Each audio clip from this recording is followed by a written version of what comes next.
पंढरपूर तालुक्यातील अल्पवयीन मुलीवर दुष्कर्म केल्याप्रकरणी दिगंबर कुमार शिवपालक वय 24 राहणार मौजे उंबरपागे तालुका पंढरपूर येथील युवकास कोल्हापूर उच्च न्यायालयाने जामीन मंजूर केला।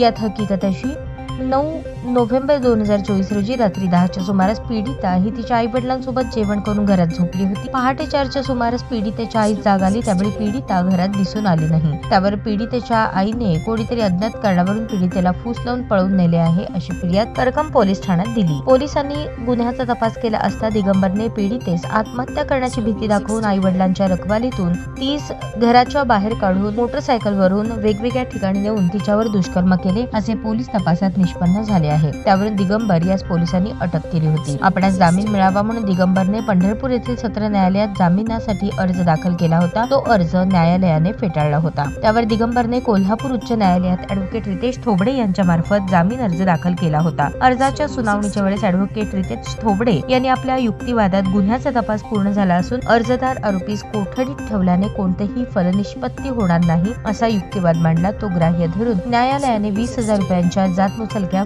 जामीन मंजूर केला। अर्जदार आरोपीतर्फे ॲडव्होकेट रितेश थोबडे तर सरकारतर्फे ॲडव्होकेट विजयालक्ष्मी कामत यांनी काम पाहिले।